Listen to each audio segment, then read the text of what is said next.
Hello guys, welcome to my channel. இன்றைக்கி பார்த்தீங்கன்னா சூப்பரான முட்டை குழம்பு வந்து செய்ய போகிறேன்.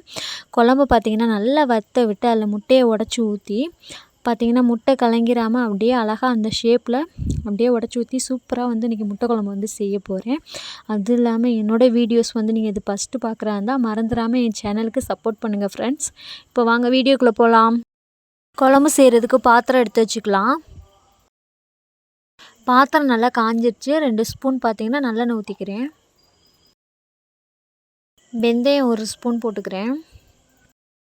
பச்சை மிளகா வந்து 2 கட் பண்ணி போட்டுக்கிட்டேன்.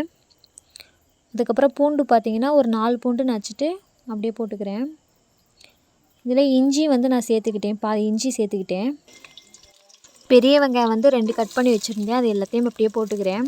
பச்சை வடை இல்லாத அளவுக்கு வெங்காயத்தை பார்த்தீங்கன்னா நல்லா வதக்கிக்கிறேன்.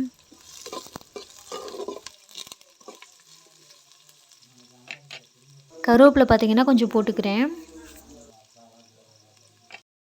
வெங்காயத்தை பார்த்தீங்கன்னா அடிப்பிடிக்காத அளவுக்கு நல்லா வதக்கிக்கலாம். வெங்காயம் வந்து நம்ம எந்த அளவுக்கு நல்லா வதக்குறோமோ எண்ணெயில் அந்தளவுக்கு பார்த்திங்கன்னா குழம்பு நல்லா டேஸ்ட்டாக இருக்கும். அது இல்லாமல் முட்டை குழம்பு, புளிக்குழம்பு இது மாதிரி வச்சிங்கன்னா வெங்காயம் வந்து அதிகமாக போட்டிங்கன்னா நல்லா டேஸ்ட்டாகவும் இருக்கும்.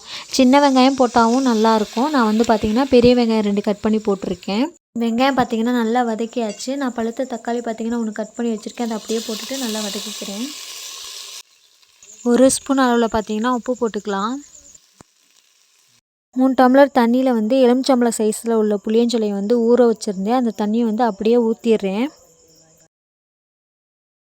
வீட்டிலே ரெடி பண்ணி வச்சுருக்க மல்லித்தூள் பார்த்தீங்கன்னா நான் 4 ஸ்பூன் போட்டுக்கிறேன். மிளகாத்தூள் வந்து 1/2 ஸ்பூன் போட்டுக்கிறேன். முட்டை குழம்புக்கு பார்த்திங்கன்னா எல்லாமே ரெடி பண்ணியாச்சு. இனி வந்து நல்லா கொதித்து வந்து வத்தட்டும். அதுக்கப்புறம் வந்து நம்ம பார்க்கலாம். ஒரு 10 நிமிஷம் மட்டும் வெயிட் பண்ணலாம். 10 நிமிஷம் ஆயிடுச்சு. இப்போ குழம்பு பார்த்திங்கன்னா நல்லா வற்றி வந்திருக்கு. இந்த பக்கமே போதும். முட்டை எல்லாமே உடச்சி ஊற்றிக்கலாம். நான் பார்த்திங்கன்னா 6 முட்டை உடச்சி ஊற்ற போகிறேன். அது எல்லாமே உடச்சி ஊற்றிடுறேன். முட்டை வந்து உடச்சி ஊற்றையில் அடுப்பாக இருக்கட்டும் இல்லை சிலிண்டராக இருக்கட்டும் சிம்மில் வந்து வச்சுக்கலாம். ஏன்னா முட்டை வந்து உடச்சி ஊற்றையில் அப்படியே நல்லா கலங்கிரும். அந்த சேஃபாக இருக்கணும்னா, அந்த சேஃப் வந்து வரணும்னா நீங்கள் வந்து சிம்மில் வச்சுக்கோங்க அடுப்பை. உடச்சி ஊற்றையிலே பார்த்தீங்கன்னா தனித்தனியாக ஊற்றிக்குவோம். அப்போ தான் ஒரு முட்டை வந்து எடுக்கையில் அப்படியே கரெக்டாக வரும். அவ்வளோதான், எல்லா முட்டையும் பார்த்தீங்கன்னா உடச்சி ஊற்றியாச்சு. இனி வந்து அடுப்பை வந்து சிம்மில் வச்சு முட்டை வேகிற அளவுக்கு அடுப்பை சிம்மில் வச்சுக்கலாம். ஒரு 2 நிமிஷம் மட்டும் வெயிட் பண்ணலாம்.